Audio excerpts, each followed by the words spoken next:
sindicais no consorcio, non no consorcio, a empresa CESPA, os traballadores da recollida de basuras de aquí do Oleiros teñen votación mañán.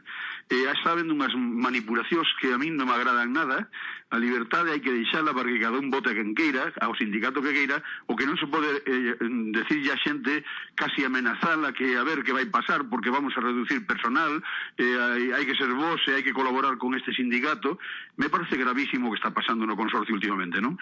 Hai que decir que de un concello solo nestes últimos tempos entraron a traballar 17 personas, non? Que de algún modo están sendo dirixidas a que voten a un sindicato determinado. Isto chamaban antiguamente sindicatos amarillos, non? Ainda que leven siglas moi modernas e moi progresistas. E me parece moi grave o que está pasando neste momento no consorcio. Isto se sigue así, vamos, que rebenta seguro, non?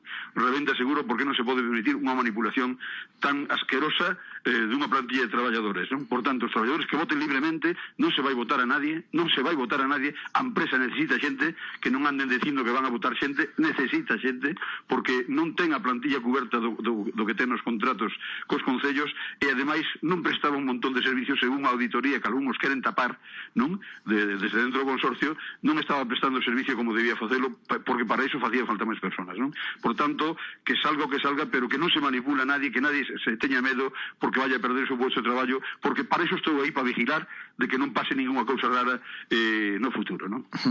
Alcalde Oleiros e portavoz da Alternativa dos Veciños na Diputación, moitísimas grazas por atender a chamada de Radio Voz. Ata logo, Dios. Gracias. 10 y 17, casi 18 minutos, se lo contamos todo en el 92.6.